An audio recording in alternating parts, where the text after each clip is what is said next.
إن الحمد لله نحمده ونستعينه ونستغفره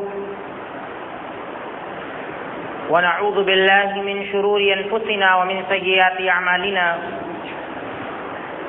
من يهده الله فلا مضل له ومن يضلل فلا هادي له وأشهد أن لا إله إلا الله وحده لا شريك له وأشهد أن محمدا عبده ورسوله أما بعد فإن خير الحديث كتاب الله وخير الهدي هدي محمد صلى الله عليه وسلم وشر الأمور محدثاتها وكل محدثة بدعة وكل بدعة ضلالة وكل ضلالة في النار.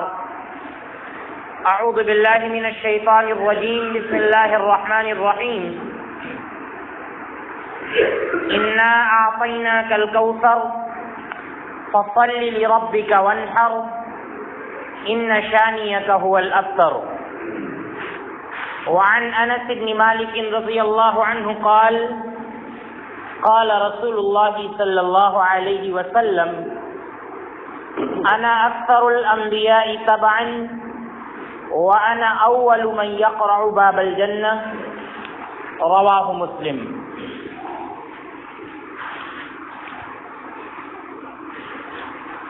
محترم اسلامی و دینی بھائیوں،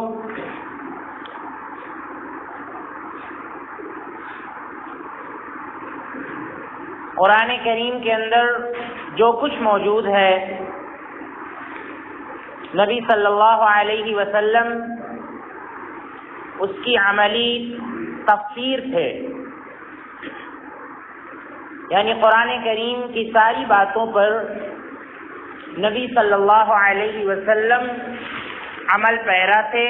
عمل کرتے تھے. قرآن کریم کی بہت سی آیات میں نبی صلی اللہ علیہ وسلم کے فضائل بیان کیے گئے ہیں، آپ کی اہمیت بیان کی گئی ہے، اور آپ کی پیروی اور آپ کے پیچھے چلنے کی اہمیت اور فضیلت اللہ تعالیٰ نے قرآن کریم کی کئی ایک آیات میں بیان کی ہے. نبی صلی اللہ علیہ وسلم کے فضائل کا بھی اللہ رب العالمین نے بہت ہی اچھے انداز میں تذکرہ کیا ہے. کہیں تو اللہ رب العالمین نے یہ بیان کیا کہ وَرَفَعْنَا لَكَ ذِكْرَكَ، اے نبی صلی اللہ علیہ وسلم ہم نے آپ کے ذکر کو بہت بلند کیا ہے، آپ کے نام کو ہم نے بہت بلند کیا ہے. تو کئی ایک اسلام کے شعائر، کئی ایک اسلام کی خصلتیں ایسی ہیں اور اسلام کے کام ایسے ہیں کہ جہاں پر اللہ تعالیٰ کے ساتھ ساتھ نبی صلی اللہ علیہ وسلم کا بھی نام لیا جاتا ہے. اذان میں ہم اشہد ان لا الہ الا اللہ کہتے ہیں تو اس کے بعد اشہد ان محمد رسول اللہ بھی کہتے ہیں. اسی کو شاعر اسلام حسان ابن ثابت رضی اللہ عنہ نے اپنے شعر کے اندر کہا ہے کہ وَضَمَّ الْإِلَٰهُ اسْمَ النَّبِيِّ مَعَ اسْمِهِ فَذُو الْعَرْشِ مَحْمُودٌ وَهَٰذَا مُحَمَّدٌ، کہ اللہ تعالیٰ نے اپنے نام کے ساتھ نبی صلی اللہ علیہ وسلم کے نام کو جوڑا ہے. یعنی اذان کے اندر اور بھی کئی ایک مقامات پر اللہ تعالیٰ نے اپنے نام کے ساتھ نبی صلی اللہ علیہ وسلم کے نام کو جوڑا ہے. حسان ابن ثابت رضی اللہ عنہ کہتے ہیں کہ فضل العرش محمود وہذا محمد، عرش والا جو ہے یعنی اللہ تعالیٰ محمود ہے، اس کی تعریف کی جاتی ہے. وہذا محمد، اور جو زمین پہ رہ رہے ہیں یعنی محمد صلی اللہ علیہ وسلم یہ محمد ہیں، ان کی بھی تعریف کی گئی ہے. تو اس طرح سے اللہ تعالیٰ نے نبی صلی اللہ علیہ وسلم کے فضائل بیان کیے ہیں اور آپ کے نام کو اللہ تعالیٰ نے بہت بلند کیا ہے اور بہت اٹھایا ہے. قرآن کریم کی ایک چھوٹی سی سورہ ہے سورۃ کوثر کے نام سے جس کو ہم جانتے ہیں، یہ ایک لائن کی صورت ہے اور اس کے اندر 3 آیتیں ہیں۔ تینوں آیتوں میں اللہ تعالیٰ نے نبی صلی اللہ علیہ وسلم کے فضائل کا ذکر کیا ہے، نبی صلی اللہ علیہ وسلم کی اہمیت بیان کی ہے۔ تو آج کے خطبے میں اسی صورت کی روشنی میں آئیے دیکھتے ہیں کہ اللہ تعالیٰ نے نبی صلی اللہ علیہ وسلم کے کیا فضائل بیان کیے ہیں۔ اللہ تعالیٰ کہتا ہے کہ اِنَّا أَعْطَيْنَاكَ الْكَوْثَرَ، اے نبی صلی اللہ علیہ وسلم، ہم نے آپ کو کوثر عطا کیا ہے، ہم نے آپ کو کوثر دیا ہے۔ تو کوثر کے کئی ایک مطلب بیان کیے گئے ہیں۔ ایک مطلب تو اس کا یہ بیان کیا گیا ہے کہ اللہ تعالیٰ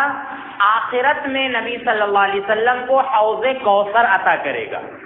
یعنی ایک بہت بڑا حوض ہوگا،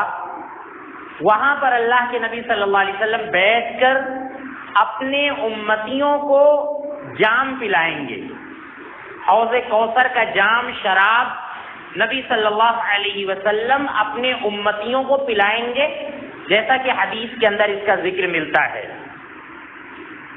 ایک تو یہ مطلب ہے کوثر کا کہ ہم نے آپ کو کوثر عطا کیا ہے۔ ایک مطلب اس کا یہ ہے، اور وہی مطلب زیادہ جامع اور بہتر ہے، وہ مطلب ہے کہ حوض کوثر سے مراد یہاں پر دنیا اور آخرت کی بھلائیاں ہیں، یعنی آخرت میں جتنی بھلائیاں اللہ تعالیٰ نبی صلی اللہ علیہ وسلم کو عطا کرے گا، وہ ساری بھلائیاں کوثر سے مراد ہیں۔ اور دنیا کے اندر اللہ تعالیٰ نے جو کچھ نبی صلی اللہ علیہ وسلم کو بھلائیاں عطا کی ہیں، جو کچھ بھی نبی صلی اللہ علیہ وسلم کو فضائل اللہ تعالیٰ نے دنیا کے اندر عطا کیے ہیں، وہ سارے فضائل کوثر کے اندر آ جاتے ہیں۔ تو کوثر کا مطلب ہے خیر کثیر، یعنی اے نبی صلی اللہ علیہ وسلم، ہم نے آپ کو بہت زیادہ بھلائیاں عطا کی ہیں۔ تو اس کے اندر سب کچھ آ گیا، حوض کوثر بھی آ گیا، اور آخرت میں اللہ تعالیٰ جو بھی چیزیں نبی صلی اللہ علیہ وسلم کو عطا کرے گا، وہ ساری چیزیں اس کے اندر آ گئیں۔ اور دنیا کے اندر اللہ رب العالمین نے جو کچھ نبی صلی اللہ علیہ وسلم کو عطا کیا ہے، وہ ساری چیزیں کوثر کے اندر داخل ہیں۔ جیسا کہ امام راضی رحمۃ اللہ علیہ فرماتے ہیں کہ ھذا اللفظ یدل علی خیرات الدنیا و خیرات الآخرہ، یہ ایسا لفظ ہے کوثر کا کہ جو دنیا کے اندر تمام بھلائیوں کو شامل ہے، اور آخرت کے اندر اللہ تعالیٰ نبی صلی اللہ علیہ وسلم کو جو بھی بھلائیاں عطا کرے گا، یہ کوثر کا لفظ ان کو بھی شامل ہے۔ تو اللہ تعالیٰ کہتا ہے کہ اے نبی صلی اللہ علیہ وسلم، ہم نے آپ کو بہت بڑی بھلائی عطا کی ہے، یا ہم نے آپ کو بہت سی بھلائیاں عطا کی ہیں۔ تو آئیے اب ہم چند فضائل نبی صلی اللہ علیہ وسلم کے دیکھتے چلیں، جو دنیا میں اور آخرت میں اللہ تعالیٰ نے آپ کو عطا کیے ہیں۔ ایک شخص اللہ کے نبی صلی اللہ علیہ وسلم کے پاس آیا، سلیمان بن بریدہ رضی اللہ عنہ کہتے ہیں، ایک شخص نبی صلی اللہ علیہ وسلم کے پاس آیا تو آپ صلی اللہ علیہ وسلم نے اس سے کہا، باتیں تھیں آپ صلی اللہ علیہ وسلم نے اس سے کہی ایک، اور اس کے بعد آپ نے اس سے کہا اذهب فإن الدال كفاعله، تم جاؤ، تم یہاں سے جاؤ، یقیناً کسی بھلائی کی طرف رہنمائی کرنے والا، کسی بھلائی کو بتانے والا بھلائی کرنے کی طرح، بھلائی کرنے والے کی طرح جاؤ، تم کو میں نے جو باتیں بتلائی ہیں ان کو تم بتاؤ گے کسی کو، اس کا ثواب ملے گا تم کو، اور جن کو تم بتاؤ گے وہ اگر عمل کریں گے ان باتوں پر تو ان کا بھی ثواب اللہ تعالیٰ تم کو عطا فرمائے گا، اور ان کے ثواب میں سے اللہ تعالیٰ کچھ کمی نہیں کرے گا۔ تم جاؤ،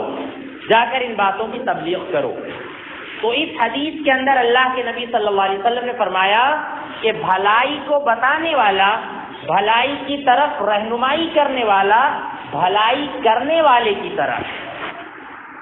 تو اب آپ دیکھیے نبی صلی اللہ علیہ وسلم جتنی بھی بھلائیاں آج دنیا کے اندر ہو رہی ہیں، جو بھی بھلائیاں ہم کر رہے ہیں، جن باتوں پر ہم عمل کر رہے ہیں، ان تمام باتوں کا صحرا نبی صلی اللہ علیہ وسلم کے سر جاتا ہے۔ جو بھی نیک کام آج ہم کر رہے ہیں، یہ نبی صلی اللہ علیہ وسلم کی بدولت ہم کر رہے ہیں۔ ہم کو قرآن اگر عطا کیا گیا ہے تو یہ بھی نبی صلی اللہ علیہ وسلم کی مرہون منت ہے۔ نبی صلی اللہ علیہ وسلم کے قلب اطہر پر قرآن کریم نازل ہوا، اور اس کے بعد یہ امت قرآن پڑھ رہی ہے اور قرآن کریم پر عمل کر رہی ہے۔ تو آپ سوچئے اس امت کا جو بھی فرد نیک کام کرتا ہے تو اس کی پہلی بھلائی اور اس کا پہلا ثواب نبی صلی اللہ علیہ وسلم کو ملتا ہے، اور پھر جو بھی اس بھلائی میں شامل ہے، جس نے بھی اس کو یہ بھلائی بتلائی ہے، چاہے اس کے والدین ہوں، چاہے اس کا استاد ہو، چاہے اس کا کوئی بھی بڑا شخص ہو، جس نے اس کو یہ بھلائی بتلائی ہے، اس کو اس کا ثواب ملتا ہے۔ تو ہمارے سب سے بڑے استاد اور ہمارے سب سے بڑے رہبر، سب سے بڑے ہادی اور رہنما ہمارے نبی صلی اللہ علیہ وسلم ہیں۔ لہذا اس امت کے جتنے بھی افراد ہیں، یہ جو بھی نیک کام کرتے ہیں، ان کا سب سے پہلے ثواب نبی صلی اللہ علیہ وسلم کو ملتا ہے۔ تو یہ مطلب ہے انا اعطیناک الکوثر کا، کہ سب سے زیادہ بھلائی نبی صلی اللہ علیہ وسلم کما رہے ہیں۔ یہ مسند احمد کی صحیح روایت ہے۔ اس کے بعد اگلی حدیث ہے انس بن مالک رضی اللہ عنہ، حدیث کے راوی ہیں، کہتے ہیں کہ اللہ کے نبی صلی اللہ علیہ وسلم نے فرمایا کہ انا اکثر الانبیاء تبعا یوم القیامہ، کہ میں سارے نبیوں میں سب سے بڑھ کر ہوں قیامت کے دن، یعنی میرے ماننے والے قیامت کے دن سب سے زیادہ ہوں گے۔ میرے اوپر ایمان لانے والے، میرے پیچھے چلنے والے، میری باتوں پر عمل کرنے والے قیامت کے دن سب سے زیادہ ہوں گے۔ اور اس دنیا کے اندر بھی آپ دیکھ لیجئے کہ نبی صلی اللہ علیہ وسلم کے امتی پچھلے نبیوں کے دیکھتے ہوئے بہت زیادہ ہیں۔ نوح علیہ السلام اپنی قوم میں 950 برس تک ٹھہرے، بہت ہی معمولی لوگ، بہت ہی کم لوگ نوح علیہ السلام پر ایمان لائے۔ موسیٰ علیہ السلام نے بہت تبلیغ کی، عیسیٰ علیہ السلام نے بھی اپنی قوم میں بہت تبلیغ کی، لیکن ان لوگوں پر اور ان نبیوں پر ایمان لانے والوں کی تعداد بہت ہی کم ہے۔ لیکن نبی صلی اللہ علیہ وسلم ایک ایسے نبی، ایک ایسے رسول ہیں کہ جن کے پیروکار، جن کو ماننے والے اور جن کی شریعت پر عمل کرنے والے سب سے زیادہ ہیں۔ تو آپ دیکھیں، جب آپ کے پیروکار سب سے زیادہ ہیں اور یہ جب بھلائیاں کریں گے، کوئی بھی نیکی کریں گے، تو ان کا ثواب سب سے زیادہ کس کو ملے گا؟ نبی صلی اللہ علیہ وسلم کو ملے گا۔ تو اللہ کے نبی صلی اللہ علیہ وسلم نے فرمایا کہ میں ایسا نبی ہوں کہ جس کے پیروکار دنیا کے اندر سب سے زیادہ ہیں۔ تو یہ پیروکار جتنے بھی نیک عمل کریں گے، جتنے بھی بھلائیاں کریں گے اور جتنے بھی اچھے کام کریں گے، ان کا سب سے زیادہ ثواب نبی صلی اللہ علیہ وسلم کو ملتا ہے۔ اور اس کے بعد اگلا جملہ حدیث کا اللہ کے نبی صلی اللہ علیہ وسلم نے فرمایا کہ وَأَنَا أَوَّلُ مَنْ يَقْرَعُ بَابَ الْجَنَّةِ، کہ میں سب سے پہلا انسان ہوں گا اور میں سب سے پہلا نبی ہوں کہ جو جنت کا دروازہ سب سے پہلے کھٹکھٹائے گا۔ یہ میری فضیلت ہے کہ جنت کا دروازہ سب سے پہلے میں کھٹکھٹاؤں گا۔ مجھ سے پہلے جنت کا دروازہ کسی کے لیے نہیں کھلے گا، سب سے پہلا انسان میں ہوں کہ جو جنت کا دروازہ کھٹکھٹائے گا۔ تو یہ نبی صلی اللہ علیہ وسلم کی فضیلت ہے، یہ نبی صلی اللہ علیہ وسلم کے فضائل ہیں کہ آپ صلی اللہ علیہ وسلم سب سے پہلے جنت کا دروازہ کھٹکھٹائیں گے۔ تو یہ مسلم کی روایت ہے، اور انس بن مالک رضی اللہ عنہ اس حدیث کے راوی ہیں۔ اور آپ دیکھیے اگلی روایت ہے، ابو ہریرہ رضی اللہ عنہ اس حدیث کے راوی ہیں اللہ کے نبی صلی اللہ علیہ وسلم فرماتے ہیں کہ انا سید ولد آدم یوم القیامہ، کہ قیامت کے دن میں اولاد آدم کا سردار رہوں گا. قیامت کے دن میں اولاد آدم کا، یعنی آدم کی جتنی بھی ذریت ہے، جتنی بھی آدم کی اولادیں ہیں،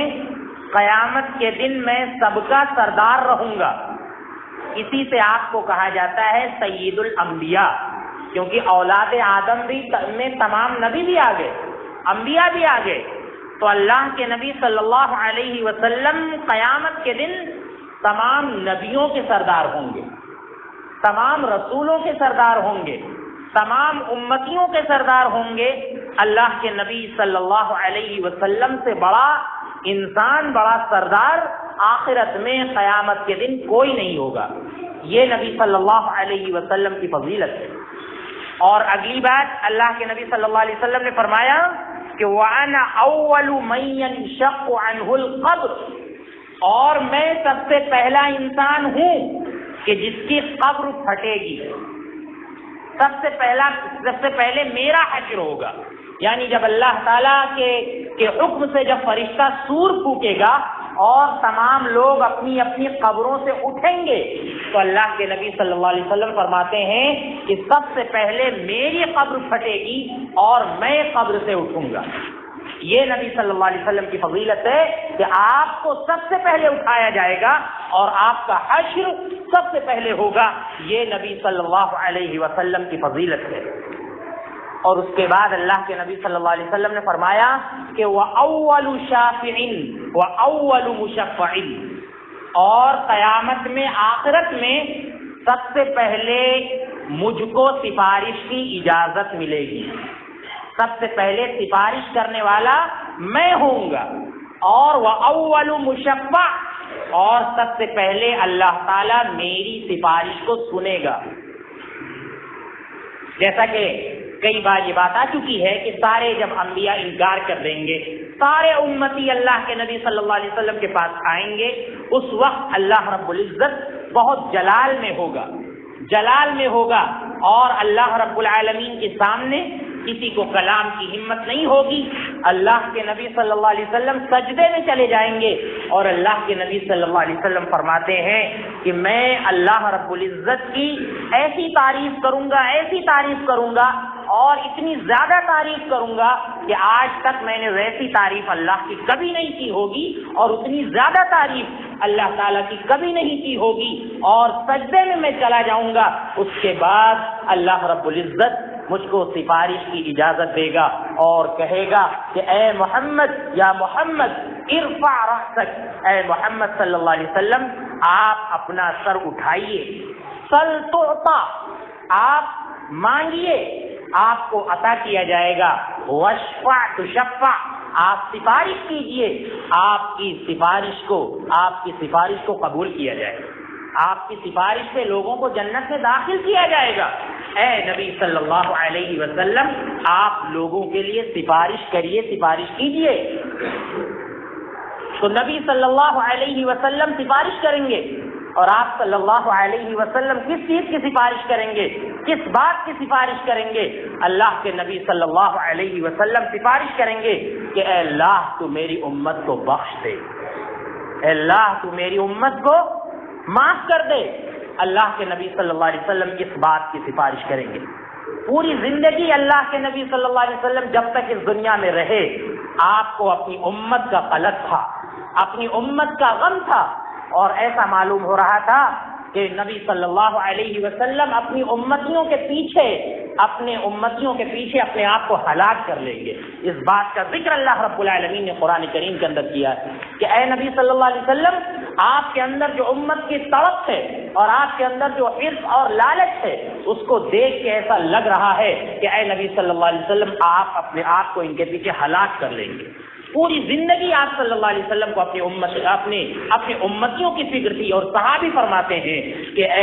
ایک مرتبہ اللہ کے نبی صلی اللہ علیہ وسلم اللہ کے نبی صلی اللہ علیہ وسلم رات بھر اللہ سے دعا کرتے رہے اور آپ کا یہی جملہ تھا کہ اے اللہ اگر تو اپنے امتیوں کو بخش دے، اگر تو اپنے بندوں کو بخش دے تو اللہ یہ تیرے ہی بندے ہیں، اور اگر ان کو تو عذاب دے تو اللہ تب بھی یہ تیرے ہی بندے ہیں۔ اللہ کے نبی صلی اللہ علیہ وسلم رات بھر یہ دعا کرتے رہے، اور وہاں پر جب آپ سفارش کریں گے تو آپ صلی اللہ علیہ وسلم کی سفارش بھی اپنے امتیوں کے لیے ہوگی کہ اے نبی اے اللہ تو میری امتیوں کی میرے امتیوں کی مغفرت فرما دے۔ اس کے بعد کچھ لوگ آئیں گے، اللہ کے نبی صلی اللہ علیہ وسلم سمجھیں گے کہ یہ بھی میری امت کے افراد ہیں، میری امت کے افراد ہیں، اللہ کے نبی صلی اللہ علیہ وسلم ان کے لیے سفارش کریں گے، لیکن آپ صلی اللہ علیہ وسلم کو روک دیا جائے گا، آپ سے کہا جائے گا کہ آپ نہیں جانتے تھے، انہوں نے آپ کے دنیا سے آنے کے بعد، آپ کی وفات کے بعد انہوں نے دین کے اندر نئی نئی باتیں ایجاد کر لی تھی، نئی نئی باتوں کی انہوں نے ایجاد کر لی تھی، لہذا اے نبی صلی اللہ علیہ وسلم یہ آپ کے امت کے سچے افراد نہیں ہیں، یہ آپ کے سچے متبع نہیں ہیں، لہذا اے نبی صلی اللہ علیہ وسلم ان کے لیے آپ سفارش نہ کیجیے، ان کی سفارش قبول نہیں کی جائے گی۔ اللہ کے نبی صلی اللہ علیہ وسلم سحقاً سحقاً لمن غیر بعدی کہیں گے کہ ایسے لوگ یہاں سے بھاگ جائیں، ایسے لوگ میرے سامنے سے چلے جائیں کہ جنہوں نے میرے آنے کے بعد، دنیا سے میرے آنے کے بعد میرے دین کے اندر تبدیلی کر لی۔ ان لوگوں کے لیے درس عبرت ہے جو نبی صلی اللہ علیہ وسلم کو ایک معمولی انسان قرار دیتے ہیں۔ ہمیں بڑا دکھ ہوتا ہے، بڑی شرم آتی ہے کہ وہ انسان جو دنیا کا سب سے افضل انسان تھا اور جن کی برابری حقیقت یہی ہے کہ انسانوں سے نہیں کی جا سکتی ہے، ہم جیسے گنہگاروں کے ساتھ نہیں کی جا سکتی ہے، آج اس نبی کو عام انسانوں کی فہرست میں رکھ دیا جاتا ہے، اور جس طرح سے عام لوگوں کے برتھ ڈے اور یوم پیدائش کی جس طرح سے مبارکباد دی جاتی ہے، اس طرح سے ایک عظیم نبی اور ایک عظیم انسان کی کہ یوم ولادت کی لوگ مبارکباد دے رہے ہیں۔ اس کا مطلب یہ ہے کہ ہم نے نبی صلی اللہ علیہ وسلم کو اپنی طرح عام انسان سمجھ لیا ہے، ہم نے اپنی طرح عام انسان سمجھ لیا ہے۔ میرے بھائیوں، نبی صلی اللہ علیہ وسلم ان جلسے جلوس، ان جھنڈیوں سے اور اسی طرح سے ان بیہودہ حرکتوں سے اور اسی طرح سے یہ جو ہم جو کچھ بھی کرتے ہیں، نبی صلی اللہ علیہ وسلم ان سے بہت زیادہ بالا تر ہیں، نبی صلی اللہ علیہ وسلم ان حرکتوں سے بہت زیادہ اوپر ہیں، لہذا نبی صلی اللہ علیہ وسلم کو اتنا معمولی انسان نہ بنایا جائے۔ آپ دیکھیے خانہ کعبہ کی طرح ایک بنا کر اس پر نبی صلی اللہ علیہ وسلم کا نام لکھ کر اس کو چھریوں سے کاٹا جا رہا ہے، یہ نبی صلی اللہ علیہ وسلم کی بے حرمتی نہیں تو پھر کیا ہے؟ اور پھر دیکھ لیجئے وہ جھنڈے جس میں لبیک یا رسول اللہ اور محمد صلی اللہ علیہ وسلم اور اس طرح کی باتیں لکھی ہوتی ہیں جن میں کلمہ لکھا ہوتا ہے، آپ دیکھ لیجئے ان کو لوگ کوڑے کے ڈھیروں میں پھینک دیتے ہیں، کوڑے کے ڈھیر میں پھینک دیے جاتے ہیں، کہیں ان کو پیروں سے روندا جاتا ہے اور کہیں ان کی کس انداز سے بے حرمتی کی جاتی ہے۔ اگر ہم بے حرمتی کریں، خود سے مسلمان بے حرمتی کریں تو وہ کچھ نہیں، اور غیر مسلم کی طرف سے بے حرمتی ہو تو ہم ان پر پل پڑیں تو یہ کیسی بات ہے، یہ کیسی بات ہے؟ لہذا نبی صلی اللہ علیہ وسلم کے فضائل بہت زیادہ ہیں، اور ہماری ان باتوں سے نبی صلی اللہ علیہ وسلم بالا تر ہیں، اور نبی صلی اللہ علیہ وسلم حقیقت یہ ہے کہ ہم جیسے انسان نہیں تھے، ہم جیسے معمولی انسان نہیں تھے، نبی صلی اللہ علیہ وسلم بہت بڑے انسان تھے۔ یہ معمولی حرکتیں کر کے اور اس طرح کے کام کر کے ہم نبی صلی اللہ علیہ وسلم کے فضائل کو نہ گھٹائیں۔ تو یہ آیت کا پہلا جملہ، یہ پہلی آیت ہے اِنَّا أَعْطَيْنَاكَ الْكَوْثَرَ۔ اس کے بعد اللہ نے کہا فَصَلِّ لِرَبِّكَ وَانْحَرْ، اے نبی صلی اللہ علیہ وسلم لہذا آپ اپنے رب کے لیے نماز پڑھیے، آپ اپنے رب کے لیے نماز پڑھیے۔ دیکھیے بہت ہی اچھا اور بلیغ انداز ہے اللہ رب العالمین کا۔ یہاں پر اللہ نے کہا فضائل کا ذکر کرنے کے بعد اللہ نے کہا فصلی، اے نبی صلی اللہ علیہ وسلم یہ جو دنیا اور آخرت کی بھلائیاں اللہ تعالیٰ نے آپ کو عطا کی ہیں، جو بھی چیزیں اللہ تعالیٰ نے آپ کو عطا کی ہیں، لہذا اب آپ پر ضروری ہے کہ ان کا آپ شکر ادا کریں، ان کا آپ شکر ادا کریں۔ تو یہاں پر اللہ تعالیٰ نے فا کا استعمال کیا ہے، فصلی، تو فا کا مطلب ہوتا ہے یہاں پر فا جو لایا گیا ہے یہ تعقیب کے لیے لایا گیا ہے۔ تعقیب کا مطلب ہوتا ہے کہ فوراً وہ کام کرنا، فوراً وہ کام کرنا، یعنی جب اللہ تعالیٰ نے آپ کو اتنے فضائل عطا کر دیے ہیں لہذا اللہ کا شکر ادا کرنے میں آپ دیر نہ کریے، فصلی، فوراً آپ نماز پڑھیے، فوراً آپ نماز پڑھیے، اللہ کا شکر ادا کریے۔ یہ اس جملے سے پتہ چلتا ہے، فصلی، آپ نماز پڑھیے۔ دوسری بات یہ ہے کہ اللہ تعالیٰ یہاں پر کہتا کہ اے نبی صلی اللہ علیہ وسلم ہم نے آپ کو کوثر عطا کیا ہے تو آپ میرا شکر ادا کریے، فشکر لی، آپ میرا شکر ادا کریے۔ اللہ نے یہ نہیں کہا فشکر لی، بلکہ اللہ نے کہا فصلی، اے نبی نماز پڑھیے۔ پتہ یہ چلا کہ نماز پڑھنا یہ اللہ تعالیٰ کی سب سے بڑی شکر گزاری ہے۔ حقیقت میں جو لوگ نماز کے پابند ہیں وہی اللہ تعالیٰ کا شکر ادا کرتے ہیں، جیسا کہ اللہ کے نبی صلی اللہ علیہ وسلم فرائض کے علاوہ اتنی لمبی لمبی نمازیں پڑھتے تھے کہ تورمت قدمہ، آپ کے پیر سوج جایا کرتے تھے۔ تو اس وقت اللہ نے یہی کہا، اللہ کے نبی نے یہی کہا تھا کہ میں اللہ کا شکر گزار بندہ بننا چاہتا ہوں، یعنی یہ نمازیں پڑھ کے لمبی لمبی نمازیں پڑھ کے اللہ تعالیٰ کا شکر گزار بندہ بننا چاہتا ہوں۔ پتہ یہ چلا کہ بے نمازی چاہے جتنا زیادہ زمین میں چل کر سبحان اللہ الحمدللہ اللہ اکبر کے نعرے لگا دے، وہ اللہ رب العالمین کا کبھی بھی شاکر نہیں ہو سکتا، اللہ کا شکر ادا کرنے والا نہیں ہو سکتا۔ حقیقت میں شکر گزاری یہی ہے کہ نماز کی پابندی کی جائے، وہی اللہ کا شکر ادا کرتا ہے۔ فصلی، اے نبی صلی اللہ علیہ وسلم آپ نماز پڑھیے، یہ اللہ کا سب سے بڑا شکر ہے۔ اس کے بعد اللہ نے کہا لی ربی کا، یہ بھی دیکھیں فصلی، نماز پڑھیے لی ربی کا، اس کے لیے نماز پڑھیے، ریا نہیں ہونی چاہیے، دکھلاوا نہیں ہونا چاہیے،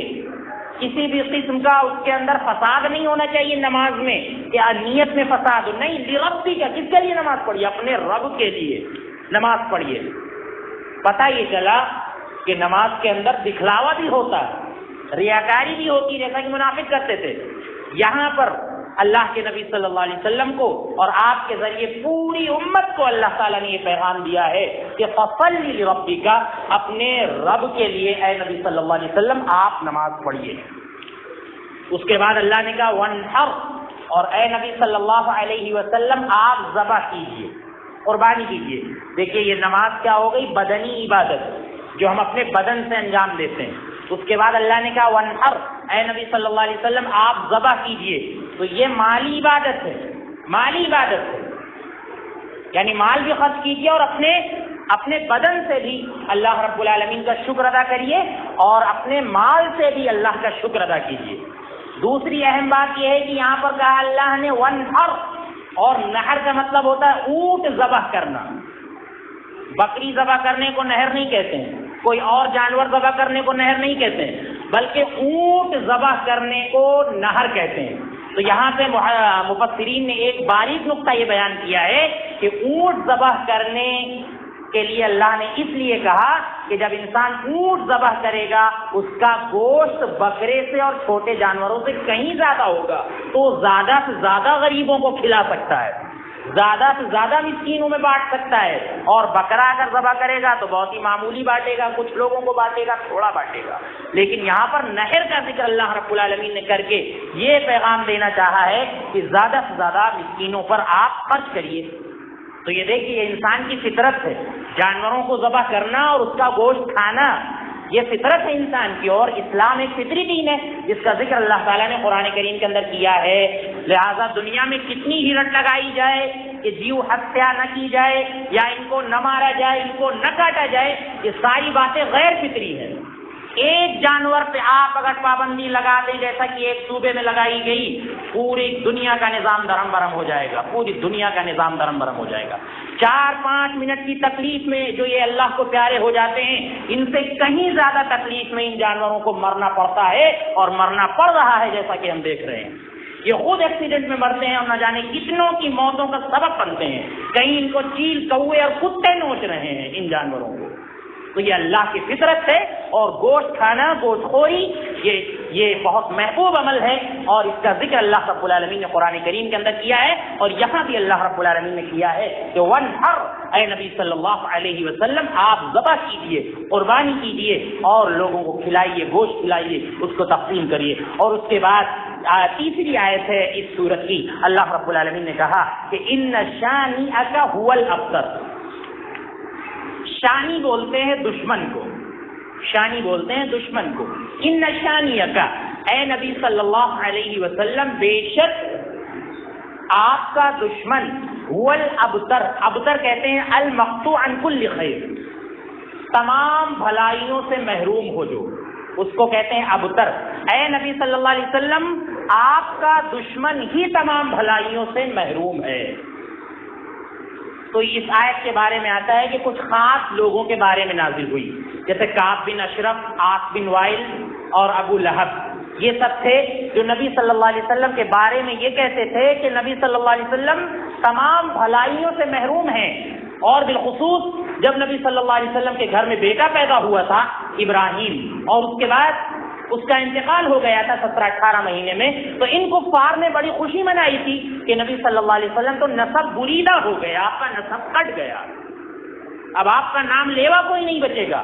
تو انہوں نے بڑی خوشی منائی تھی۔ تو اللہ رب العالمین نے کہا کہ اے نبی صلی اللہ علیہ وسلم ان شانیہ کا، بے شک جو آپ کا دشمن ہے هو الابتر، یہی تمام بھلائیوں سے محروم ہے، تمام خیرات اور تمام بھلائیوں سے آپ کا دشمن محروم ہے۔ جیسا کہ آج ہم دیکھتے ہیں کہ نبی صلی اللہ علیہ وسلم کا ہم نام لیتے ہیں اور آپ کی شریعت پر عمل کرنے والے بہت تھے، اور ابو جہل، ابو لہب اور عاص بن وائل اور ان جیسے دشمنان اسلام کا اگر ہم نام لیتے ہیں تو ہمیشہ ہم برائی سے لیتے ہیں۔ اور نبی صلی اللہ علیہ وسلم کے فضائل اور آپ کی بھلائیاں اتنی زیادہ ہیں کہ ہم نبی صلی اللہ علیہ وسلم کے فضائل کو بیان کرتے ہیں، اور آپ صلی اللہ علیہ وسلم کے جو فضائل ہیں ان کا ہم برابر ذکر کرتے ہیں۔ اور جس نے بھی اللہ کے نبی صلی اللہ علیہ وسلم کو چوٹ پہنچائی اور آپ صلی اللہ علیہ وسلم کے بارے میں نازیبا کلمات کہے، اللہ رب العالمین نے اس دنیا ہی میں اس کو انجام دکھلا دیا ہے۔ جیسا کہ ابھی ایک اللہ کے نبی صلی اللہ علیہ وسلم کا دشمن جس نے نبی صلی اللہ علیہ وسلم کا کارٹون بنایا تھا، اس کو اتنا برا انجام بھگتنا پڑا اس دنیا کے اندر کہ اس کی گاڑی کے اندر بم بلاسٹ ہو گیا اور بری طرح سے اس کی گاڑی جل گئی اور خود بھی اسی میں جل کر تباہ و برباد ہو گیا۔ اس سے پہلے ایک شخص نے اللہ کے نبی صلی اللہ علیہ وسلم کے بارے میں ایک کتاب لکھی، رنگیلا رسول کتاب لکھی گئی، اور اس کے جواب میں ایک مسلمان بہت بڑے عالم نے مقدس رسول کتاب لکھی، اور اس کے بعد بہت بے دردی سے اس کو قتل کر دیا گیا، اس کو مار دیا گیا۔ تو پیغمبر اسلام کی جتنے بھی حرمتی کی ہے اس کا انجام اس دنیا کے اندر بھی برا ہوا ہے، اور اللہ رب العزت اس کا انجام آخرت میں بہت برا کرے گا۔ لہذا نبی صلی اللہ علیہ وسلم کے فضائل کو ہم سمجھیں اور نبی صلی اللہ علیہ وسلم کا جشن نہیں بلکہ آپ کے مشن پر چلیں۔ اللہ کے نبی صلی اللہ علیہ وسلم جو مشن لے کر آئے تھے اس مشن پر ہم چلیں، اور نبی صلی اللہ علیہ وسلم کے فضائل کو ان معمولی کاموں سے ہم دبانے کی کوشش نہ کریں، اور یہ بے وجہ کے جو ہم کام کرتے ہیں اور غلط کام جو نبی صلی اللہ علیہ وسلم کی شان میں ہم کرتے ہیں، ان بےہودہ کاموں سے ہم پرہیز کریں، بچیں۔ اور جیسا کہ نبی صلی اللہ علیہ وسلم کی صفت تورات میں مذکور تھی کہ ایک نبی آنے والا ہے جس کی صفت یہ ہوگی، جس کی خوبیاں یہ ہوں گی، اس میں ذکر ہے کہ ولا صخابا فی الاسواق، ایک ایسا نبی تمہارے بیچ میں آنے والا ہے جو کبھی بازار میں شور نہیں کرے گا، بازار میں بلا وجہ کی آواز کبھی نہیں بلند کرے گا۔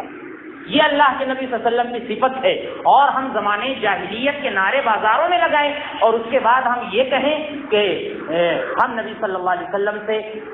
محبت کرنے والے ہیں، تو یہ بہت ہی غلط بات ہے۔ ہم نبی صلی اللہ علیہ وسلم سے محبت کرنے والے نہیں ہو سکتے، بلکہ نبی صلی اللہ علیہ وسلم کے فضائل کو ہم دبا رہے ہیں، اور آپ کو ہم ایک انسان کی فہرست میں ہم شامل کر رہے ہیں، حالانکہ نبی صلی اللہ علیہ وسلم اس سے بہت زیادہ بالاتر ہیں۔ اللہ رب العزت ہمیں نبی صلی اللہ علیہ وسلم کے فضائل کو سمجھنے کی اور ان کو اپنانے کی توفیق عطا فرمائے۔ اللہ رب العزت ہمیں زیادہ سے زیادہ نبی صلی اللہ علیہ وسلم کی سنتوں پر عمل کرنے کی توفیق عطا فرمائے۔ اللہ رب العزت ہمیں شرک و بدعات سے محفوظ فرمائے۔ اے اللہ جو بیمار ہیں انہیں شفاء کاملہ عاجلہ عطا فرما۔ اے اللہ جو اس دنیا سے جا چکے ہیں، اے اللہ تو ان کی مغفرت فرما۔ اے اللہ جب تک ہمیں اس دنیا میں